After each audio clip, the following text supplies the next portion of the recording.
Well, she may be old, but she's not slow.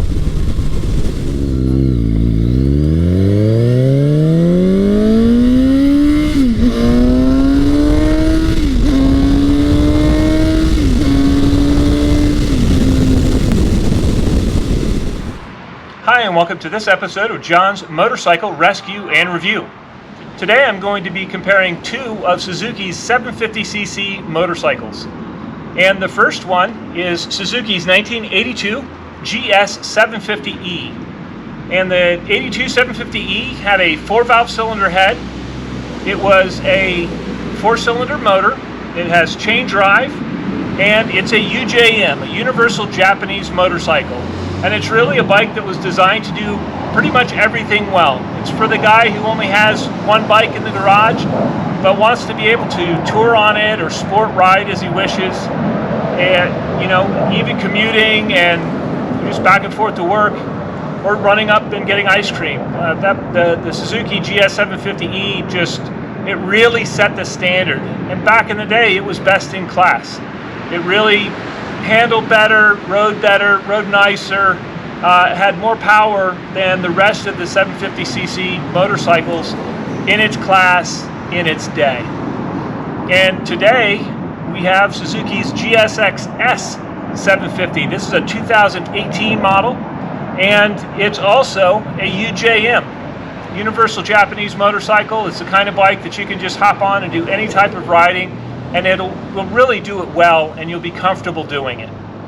And this bike also has a 4-cylinder motor. It has a 4-valve per cylinder cylinder head on it. It's liquid cooled. Both of these bikes have the dual disc brakes on them up front and a single disc in the rear. The 2018 GSX-S is a 6-speed bike. It's also fuel injected versus the carburetors on the older bike. But these bikes were both they're designed to meet the same criteria. They're both designed to be bikes that you can do any type of riding on and do it well and be actually pretty seriously capable in most riding situations. And you know, a lot of people think that the 750 is really the ideal size for a street bike. It doesn't dominate you or scare you like a 1000cc bike can. They're really friendly bikes, and they make their performance, they're very friendly down lower in the RPM range, but as you get higher in the RPM range, they really start to pull hard and have some pretty serious performance up top, and that goes for both of these bikes. So what I'm going to do, we'll go for a ride on these bikes and just kind of give you my riding impressions of these things back to back. How do they compare? You know, how does an 82 compare to a 2018? Or is it still even something that's worth riding, or does the 2018 just so put the 1982 on the trailer that it is not even a comparison? But the result may surprise you, but we'll take these both for a ride and come back and wrap this up.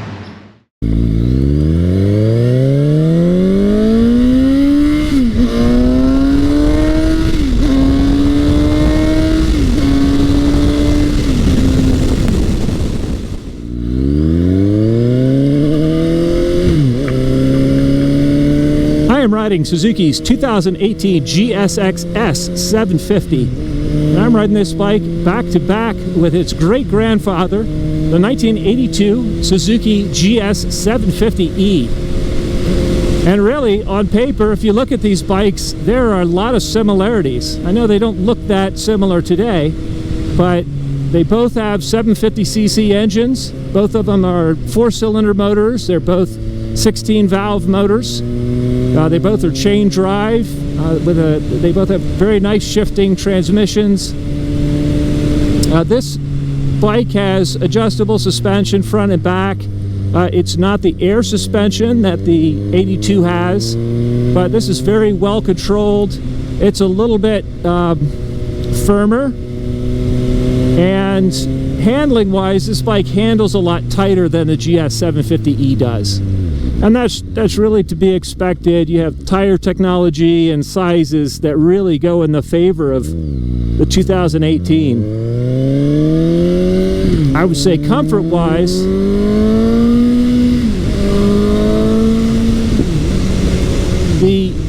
1982 really has the advantage, has a much broader seat, and really is all day comfortable. These bikes both have dual disc brakes up front and disc brakes in the rear.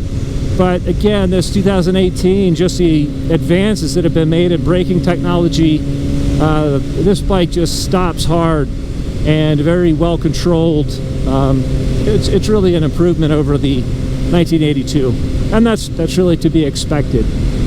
On my 1982, what I will do is put some steel braided brake lines on there and really bring the braking performance on that bike into the modern era.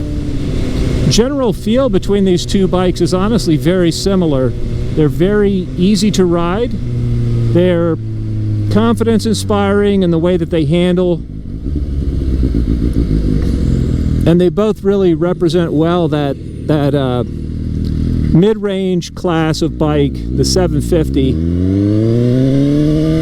And there's a lot of people out there who think that the 750 is really the perfect size for a street bike. It's got enough low end that it's not boring, and it's got enough top end that it's really exciting when you drive it. And I would say I still like the low end of the 1000s and the 1100s, especially in the older bikes. But on the newer machines, the 750s really do have all the performance you'd ever want on the street. And this bike has, power-wise, it definitely has an advantage over the 1982. It seems to make power very cleanly and smoothly. It's a little bit smoother than the 82.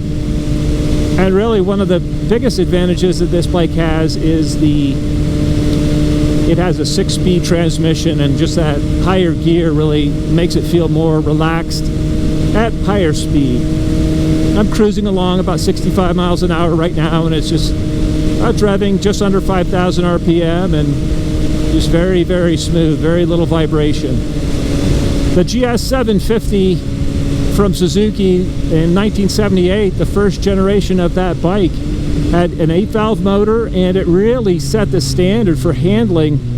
And yeah, I know it didn't look like a sport bike, but it was the first big bike that actually really handled well. And Suzuki followed that bike up with their GS1000, and that was the first leader bike that handled well. And they really set a standard for sporty handling and just competence that really no other manufacturer had managed to get on the bigger bikes. Styling-wise, this 2018 GSX-S750 is really, I would say, typical. It doesn't really stand out from the crowd with the styling. It looks, to me, it looks a little bit Transformer-ish, and I know that's kind of all the rage currently. And, I prefer more of the retro style of the GS750E, but that's really a matter of taste. Really, the 750E was probably about equivalent in its day. It really wasn't a standout styling-wise from the rest of the crowd. It wasn't the best-looking motorcycle of its day. It's kind of like this one. They both have nice styling, although nothing super spectacular. But yeah, it's just interesting. So cool to ride these bikes back to back, and it's like going back in time and just seeing. I think some people would be surprised at how competent the 1982 Suzuki still is by today's standards. It honestly, if you're going to go for a day trip, it would be the more comfortable place to spend the day. It's also very easy to ride and honestly quite quick on a back road. It needs a little bit of help in the braking department, just because the brakes on my example have just degraded over time, the rubber lines, and so that's really the only thing currently that really needs to be upgraded on that bike to bring it up to modern standards. I could also justify putting a little bit stiffer springs in it, but it would make it sportier, but then you would also lose a little bit of the ride compliance.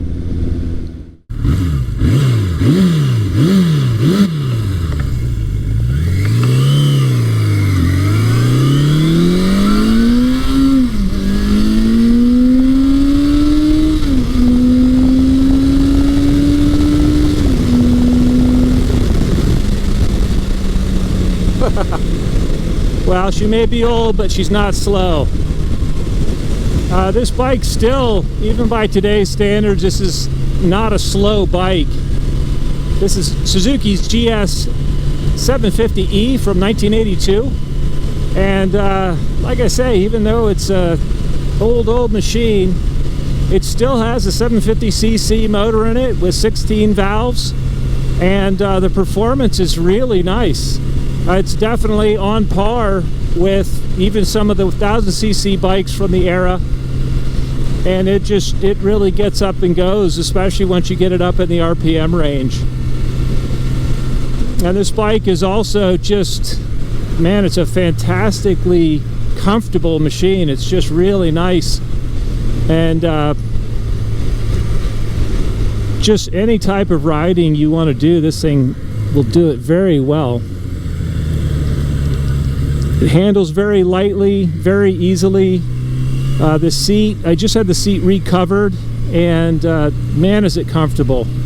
This seat is all day comfortable, and the one on the GSX-S750 is just, you know, it's a couple hours comfortable, if that. It's just definitely not as nice and roomy as this seat, or as wide and supportive. This bike is definitely sprung a little bit softer as well than the GSX-S, and it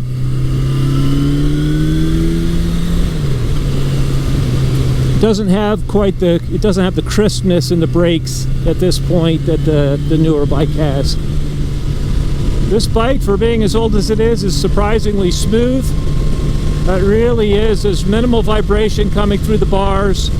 Instrumentation on this bike is also very, very comprehensive, and really very similar to what's found on the newer bike. It has everything from a gas gauge to a temp gauge. It also has a tachometer, big speedometer, and a gear indicator. So all these are nice features that are found on the new bike as well.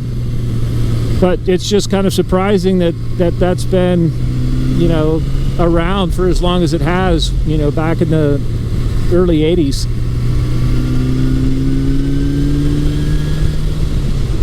This bike definitely does not make the ultimate power like the newer bike does. The newer bike is definitely just really has a serious mid-range and top end.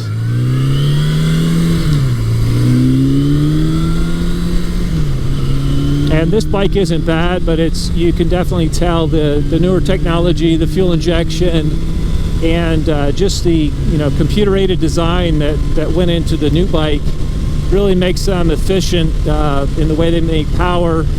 And this bike is just it's a little bit friendlier, a little bit tamer. I wouldn't say friendlier, it's just a little bit tamer in the power department. And again, right now I've got just a little bit of a carburation issue. Certain RPM, it just wants to bog down a little bit. But overall, you know, again, even by today's standards, if I was going to go for a long, you know, a day trip, or a, you know, a trip where I'm going, you know, a couple hundred miles, this bike would definitely be a contender even over the new bike, as far as just from a comfort standpoint. It also, the ride is very compliant without being too mushy, and the handling is surprisingly good on a back road. It's surprisingly confidence inspiring. I'm used to riding bikes with the narrower tires like this, and you know, if you know how to ride them, they really do handle well.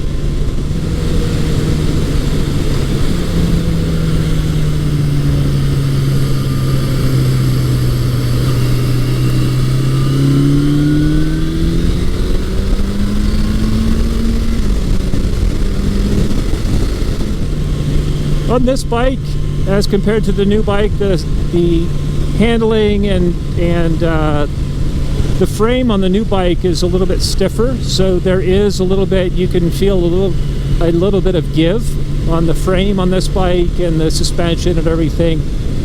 And at first it's a little bit it can be a little bit unnerving, because you could feel the bike move around a little bit more in the corners and in the bumps and everything. But It really doesn't do anything. It never steps out of line or does anything that's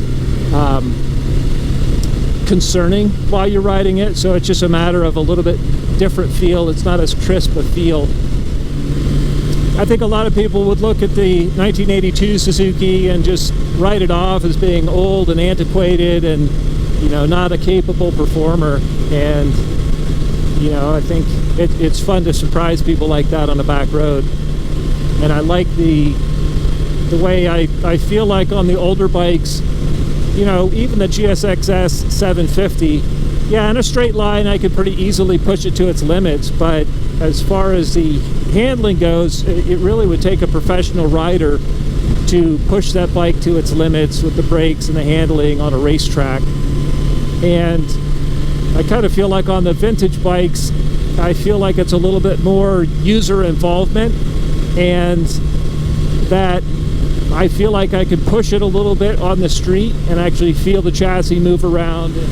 On some of the newer bikes, I feel like they're far more capable than I am, and honestly, riding them can be a bit on the boring side, even if they're faster than some of the vintage bikes.